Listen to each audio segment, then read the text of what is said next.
سلام ستړي مشئ زه شبنم مزدري یم د مهمو کورنیو او نړیوالو خبرونو لپاره امپراتور ټي وي یوټیوب چینل در سره سبسکرایب کړئ. پاکستانی الاصله امریکایي لیکوال ته د اسلامي امارت توند غبرګون. د افغانستان اسلامي امارت د پاکستانی الاصله امریکایي لیکوال حسن عباس د کتاب هغې برخې ته په غوسه ځواب ویلی چې طالب مشران یې له پاکستان سره په اړیکو تورن کړي دي. پاکستانی الاصله امریکایي لیکوال حسن عباس نن پر ټویټر د طالبانو د حکومت د ویان ذبیح الله مجاهد هغه بیان خپور کړ چې د کتاب یې له حقیقت لري او د یو استخباراتي مامور بللی، خو ورسره یې خپل سپیناوی هم کړی.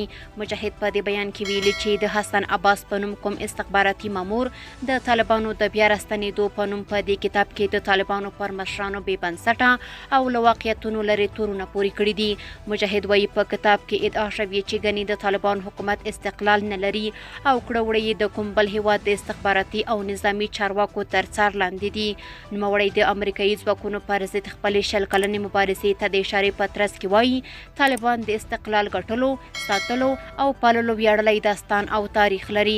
مجاهد پرته له دې چې د ځانګړي هیواد نوم واخلي یادونه کوي چې د کتاب لیکوال د کوم استخباراتي ارګان ګمارل شوی اجیر دی او ناکامه هڅه یې کړې چې په خپلو هڅو سره دریاب ناپاکه کړي. د کتاب لیکوال حسن عباس د مجاهد د بیان په ځواب کې پر ټویټر لیکلي چې ستاسو لپاره هر مخالف د استخباراتو دی او زیاتوي چې دی اوږده اکاډمیکه سابقه لري او یوازې د افغانانو ښېګڼه غواړي. عباس د خپل کتاب د وروستیو پاڼو یو انځور هم خپور کړی چې د طالبانو چارواکو ته یې ځینې سلا مشورې پکې ورکړي دي. عباس لیکلي چې طالبان باید د تیرو کلونو په پرتله افغانستان ته له راغلي نسبي سولې څخه استفاده وکړي او منځلاري طالبان د مشرتابه لیکو ته راولي. دی هیله لري چې له دې کار سره به منځلاري طالبان د فقهي برخې په ګډون د اصلاحاتو لپاره هڅه وکړي. لیکوال په دې اند دی چې که طالبان دا کار ونه کړي نو د واکمنۍ عمر به یې لنډ وي. نوموړی لیکوال د منځلارو او توندلارو طالبانو ترمنځ د اختلاف یادونه هم کوي او خبرداری ورکوي چې که د طالبانو په لیکو کې د اختلافونه د تشدد او تفرقي کچې ته ورسیږي خطرناک احتمالي عواقب به ولري.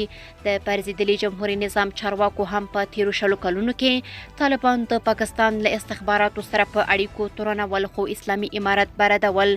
د جمهوري نظام له پرځېدو وروسته ظاهرا د طالبانو تر واکمنۍ لاندې افغانستان کې د پاکستاني طالبانو یا ټي ټي پي د فعالیتونو په ګډون د طالبانو د حکومت او پاکستان ترمنځ د اختلافونو موارد هم پیښ شوي دي.